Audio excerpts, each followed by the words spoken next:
ॐ सहनावतु सहनो भुनक्तु सह वीर्यं कर्वावहै तेजस्विनावधीतमस्तु मा विद्विषावहै।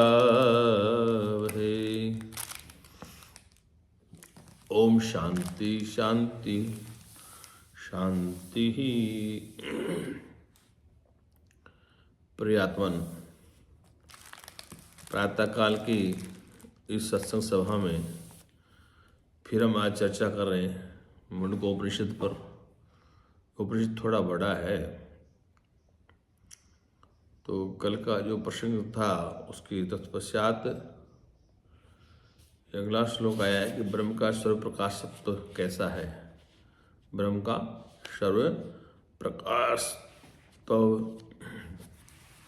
क्या है? वेद के ऋषि कहते हैं न तत्त सूर्यो भाति न चंद्र तारकम नियमाविदितो भांति कुतो अयमग्नि त्वमेव भान्तमाति सर्वं तस्य भाषा सर्वमिदं विभाति तस्य भाषा सर्वमिदं विभाति।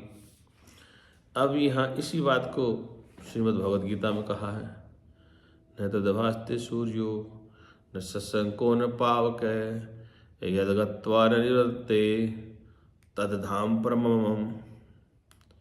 हे अर्जुन, न तदभास्ते सूर्यो, कि वहाँ पर सूर्य का प्रकाश मिल जाता है, न शशंको न पावकै न चंद्रमा न अग्नि कुतो अग्नि यद्गत्वा न निवर्तन्ते तद्धाम परमम्, कि उस परम रहस्य को जानकर उस परम स्थान को प्राप्त करके तद्भास वह मेरा स्वरूप है, ऐसा कहा गीता में। उस आत्मस्वरूप ब्रह्म में न सूर्य प्रकाशित होता है और न चंद्रमा या तारे, यहाँ बिजली भी नहीं चमकती, फिर अग्नि किस गिनती में आती है? उसके प्रकाशित होने से ही सब प्रकाशित होते हैं।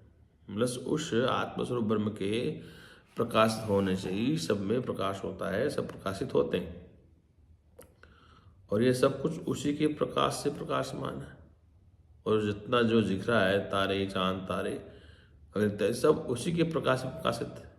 तो वेद का ऋषि कहता है, गीता में कृष्ण कहते हैं कि न तद्भास्ते सूर्यो न शशंको पावकै यद्गत्वा न निवर्तन्ते तद्धाम परमम् मम, कि मेरा परम धाम है। वहाँ कहा है कि ब्रह्म का जो सर्व प्रकाशत्व बताया है, ब्रह्म सबका प्रकाशक है। ईश्वर आचार्य शंकर भाष्य करे हैं, न तत्र तस्मिन् स्वाभूते ब्रह्मणि सर्वभाव भाषको भी सूर्यो भाति, कि वह अपने आत्मस्वरूप ब्रह्म में सबको प्रकाशित करने वाला सूर्य भी प्रकाशित नहीं होता, और वह भी उस ब्रह्म को प्रकाश नहीं कर सकता। वह सूर्य तो उस ब्रह्म के प्रकाश से ही अन्य सब अनाथ पदार्थों को प्रकाशित करता है। मतलब सूर्य भी है, उस ब्रह्म के प्रकाश से ही अन्य प्रकाश को प्रकाशित करता है। उसमें स्वतः प्रकाश करने का सामर्थ्य है ही नहीं। मतलब सूर्य में स्वतः प्रकाश करने का सामर्थ्य नहीं है, वह भी उस ब्रह्म के प्रकाश से प्रकाश है, प्रकाश से प्रकाशित है। इसी प्रकार वहाँ न तो चंद्रमा या तारे ही प्रकाशित होते हैं और न ही बिजली ही। फिर हमें साक्षात दिखलाई देने वाले अग्नि तो है ही कैसे हो सकता है? वहाँ सूर्य चंद्रमा तारे प्रकाश नहीं होते, वो सब उसके प्रकाश से प्रकाशित होते, तो अग्नि उसको क्या प्रकाश कर सकते? अधिक क्या, ये जो जगत भासता है, ये संसार जो भास रहा है, और स्वयं प्रकाश होने के कारण उस परमेश्वर के प्रकाशित होने पर उसी के पीछे प्रकाशित दीप्यमान हो रहा है। ये सारा जगत जो दिख रहा है उसी से प्रकाशित है और उसी से दीप्यमान हो रहा है। जिस प्रकार अग्नि के संयोग से जल और अंगारा, अग्नि के संयोग से जल और अंगारा आदि अग्नि के प्रवृत्त होने पर उसके कारण जलने लगते हैं। कहने का जैसे अग्नि के संयोग से जल और अंगारा, ये प्रकाश किससे? अग्नि से प्रकाश होते हैं। और जल भी अगर गर्म किसी को जलाता है तो अग्नि के प्रकाश से जलाता है। स्वतः नहीं चलते, स्वतः नहीं चलते। उसी प्रकार ये सूर्य आदि संपूर्ण जगत उस परब्रह्म के प्रकाश तेज से प्रकाशित होता है। क्योंकि ऐसी बात यह इसलिए है, वह ब्रह्म ही कार्यगत विविध प्रकाश से विशेष रूप से प्रकाशित हो रहा है। वह ब्रह्म ही क्या है, ऋषि कहते हैं वह ब्रह्म ही यत एवं तदेव ब्रह्म भाति च विभाति च कार्यगतेन विविधेन वास्तवस्य ब्रह्मणो भारूपत्वम स्वतो अवगम्यते। तो यह शंकराचार्य भाष्य कर रहे हैं कि भाई वो जो ब्रह्म है उससे प्रकाशित हो रहा है, इसी से उस ब्रह्म की प्रकाश रूपता स्वतः ज्ञात होती है। इसी सिद्धांत से उस ब्रह्म की स्वतः प्रकाशता ज्ञात होती मालूम पड़ती है। जिसमें स्वयं प्रकाश नहीं है, जिसमें स्वयं में प्रकाश नहीं है, वो दूसरे को प्रकाशित नहीं कर सकता। क्योंकि घटादि पदार्थों में दूसरों को प्रकाशित करना नहीं देखा जाता। घट में जितने घड़े हैं, जितने शरीर इत्यादि हैं, घट दूसरे को प्रकाशित नहीं कर सकते। तथा प्रकाश रूप सूर्य आदि में वह देखा जाता है। जो प्रकाश रूप सूर्य है वह भी अपने प्रकाश से प्रकाशित नहीं होता, वह किसी और के प्रकाश से प्रकाशित होता है। जो ब्रह्म ज्योतियों का ज्योति है, कहा है कि जो ब्रह्म ज्योतियों का ज्योति है वही सत्य है, तथा सब कुछ उसी का विकार है। सब कुछ उसी का विकार, जो विकार केवल वाणी का आरंभ है, वाणी का आरंभ और नाम मात्र है। यह कह दिया कि जो ब्रह्म ज्योतियों का ज्योति है वही सत्य है, तथा सब कुछ उसी का विकार है। शंकराचार्य कहते हैं ज्योतिरो ब्रह्म तदेव सत्यम सर्वम तद्विकारम वचारंभणम विकारो, कि जो विकार तथा सब कुछ उसी का विकार है। जो विकार केवल वाणी का आरंभ है और न मात्र है, अतः अन्य सभी मिथ्या है। ऊपर विस्तार और हेतुपूर्वक कहे हुए इस अर्थ का इस निगम स्थने मंत्र से पुनः उपसंहार करते हैं। ऊपर का मंत्र था कि न तंद्र सूर्य भाति न चंद्र तारकम नियमावधित्यो भांति कुतो अग्नि। तो इस मंत्र का विस्तार करके उपसंहार कर रहे हैं। ब्रह्म का सर्वव्यापकत्व, कि ब्रह्म सर्वव्यापक भी है। ये शर्त दिया है कि ब्रह्म सर्वव्यापक है। क्या होता है,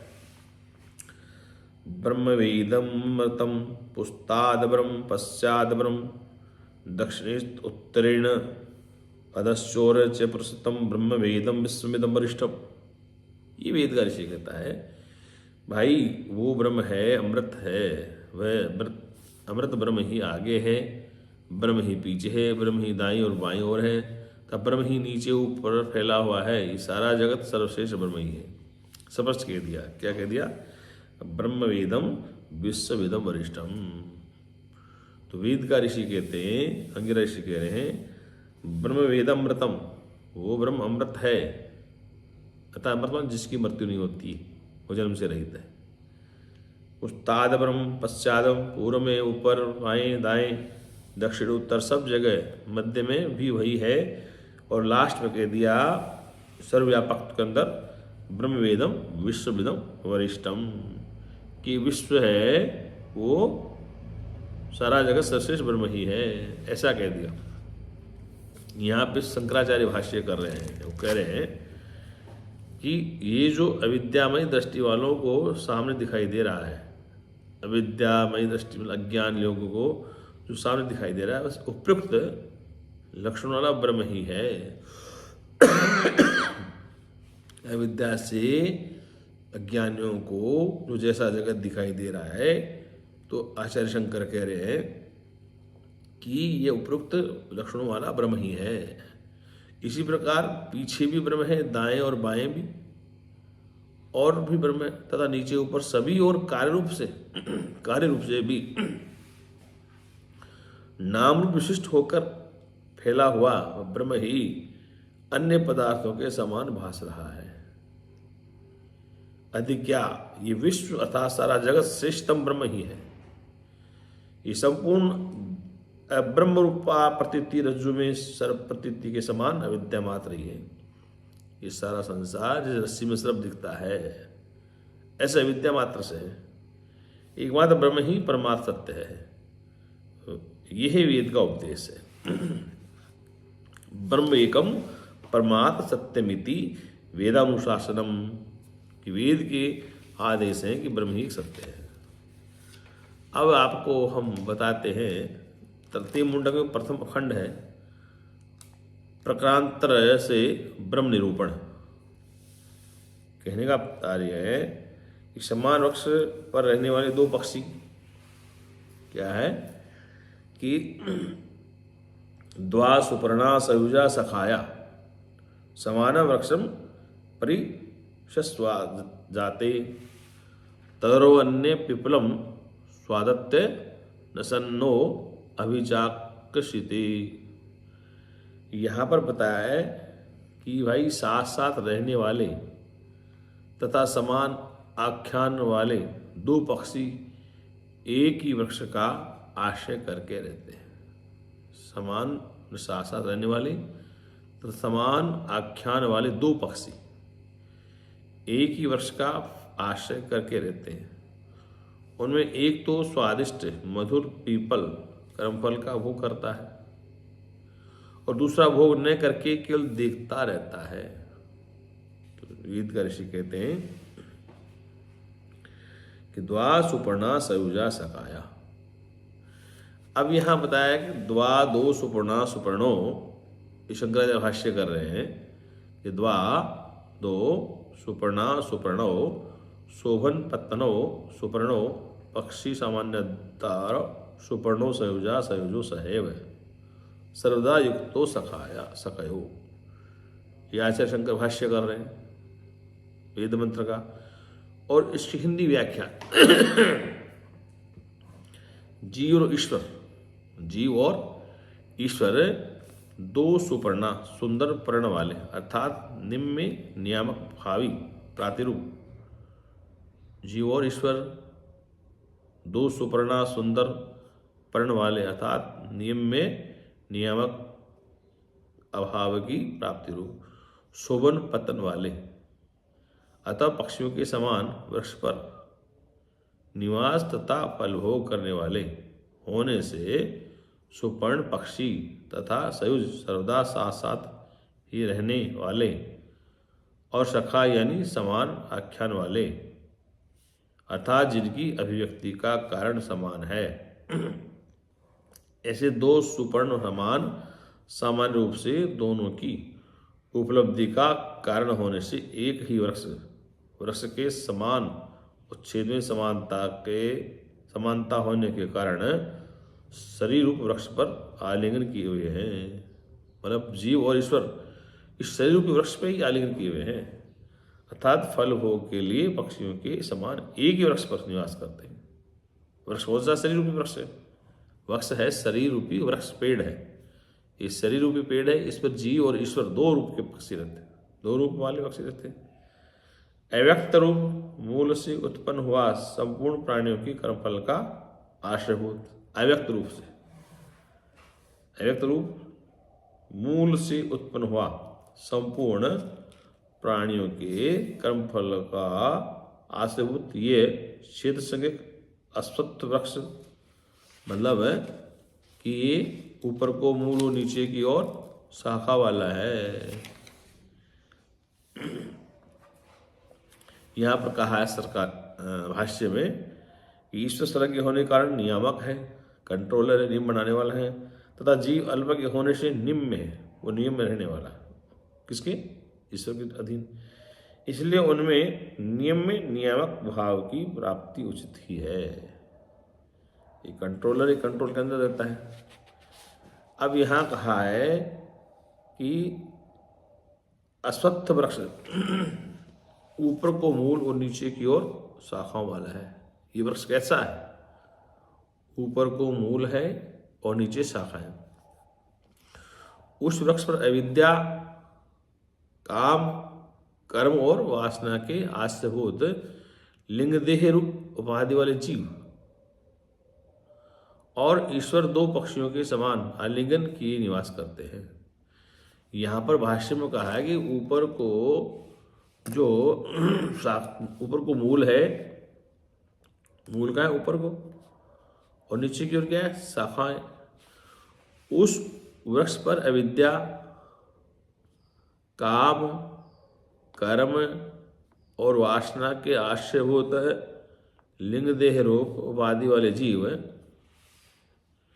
और ईश्वर दो पक्षियों के समान आलिंगन किए निवास करते हैं।